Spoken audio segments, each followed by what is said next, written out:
Tomando o vocábulo perdão, perdoar, e se recorrermos à sua etimologia, à sua raiz latina, nós verificaremos que perdoar remete a um dom em excesso.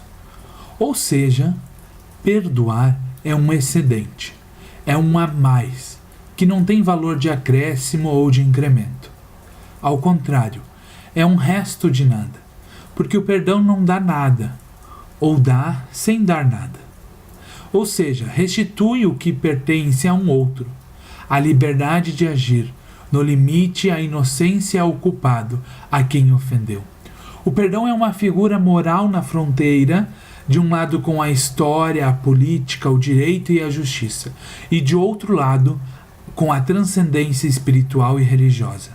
Às vezes, essas fronteiras se misturam, e não é raro que o perdão seja identificado com procedimentos jurídicos como a anistia, o indulto ou a prescrição, com virtudes como a clemência, ou com necessidades psicológicas e sociais de conciliação e de pacificação, ou ainda com a inegável usura temporal que aplana o caminho para o esquecimento.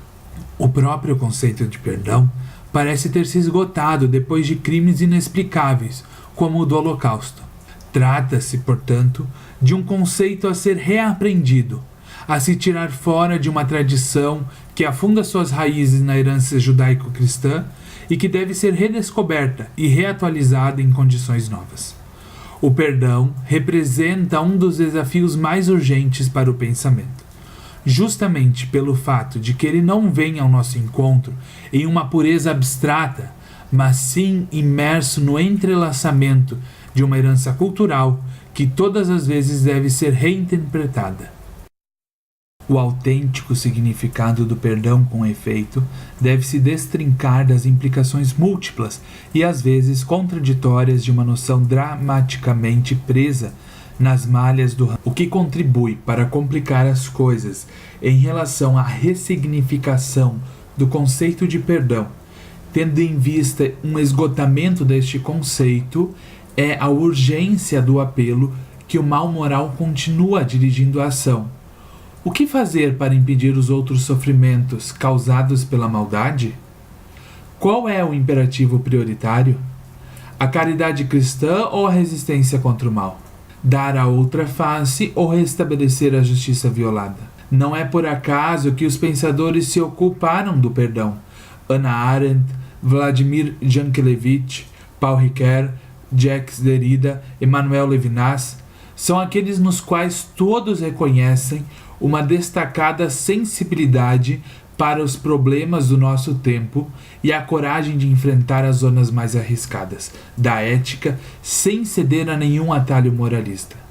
A sua inquietação vital os levou a se ocupar do perdão como via para resgatar a ação humana dos seus erros, conscientes de enfrentar um tecido muito denso de conflitos e de paradoxos que põe radicalmente em causa a consciência de cada um, abala as convicções mais sólidas e põe em questão os juízos mais certos. O perdão faz época, escreve Jankelevich, porque inaugura uma era nova para o ofendido e para o ofensor. A rocha do ocorrido não obstrui apenas o de quem agiu mal, mas também daquele ou daquela que vê o mundo se esvaziar, quando não pode mais se entender com o outro. É claro que essa ideia de perdão não tem nada de... O perdão é um processo e uma decisão pessoal de ver além dos limites da personalidade da outra pessoa, ver a sua essência em sua história pessoal. Com o perdão, recuperamos o controle de nossa vida, superando os conflitos, restaurando danos emocionais e materiais. Para chegar ao perdão, precisamos exercitar-nos na compaixão, sofrer com, aceitar-nos para compreender o outro, a outra, colocando-nos em seu lugar na situação concreta em que ele ou ela se encontram. Não significa mudar o comportamento dos outros. É ato interno, independente da pessoa agressora. Parte e acontece em mim. Não exige comunicação verbal. Antecede e é caminho para a reconciliação. O processo humano de reconciliação exige a concordância da outra pessoa, nos coloca em conexão com ela, A compaixão nos leva a estender um ponto de confiança entre nós e as pessoas que nos cercam. Isso porque o ser humano é ser de cuidado e compaixão. Existir é coexistir, cuidar do semelhante, das criaturas todas. Ajuda-nos a renunciar e ter poder sobre elas, formando comunhão. A prática do perdão e da reconciliação nos torna conscientes da raiva e do conflito presente nas relações e nos dá a oportunidade do exercício para a superação e ou transformação do mesmo na pedagogia do encarar, sentir, falar e refletir a respeito. Leva-nos a compreender a justa justiça. Deve-se ir além de uma conceitualização teórica sobre o perdão. Porque o perdão dá-se nas pequenas relações da vida, na simplicidade do viver. Nós conseguimos encontrar essa ressignificação do perdão, trazendo para um lado mais simples da vida, por meio das crianças. Perdoe, Pedro. Perdoe. O que é perdão? Perdão é não fazer uma coisa para os outros que os outros fazem de mal educado.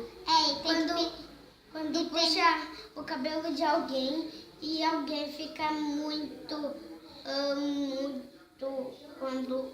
triste. Muito triste, quando dói muito, daí conta pra Pro.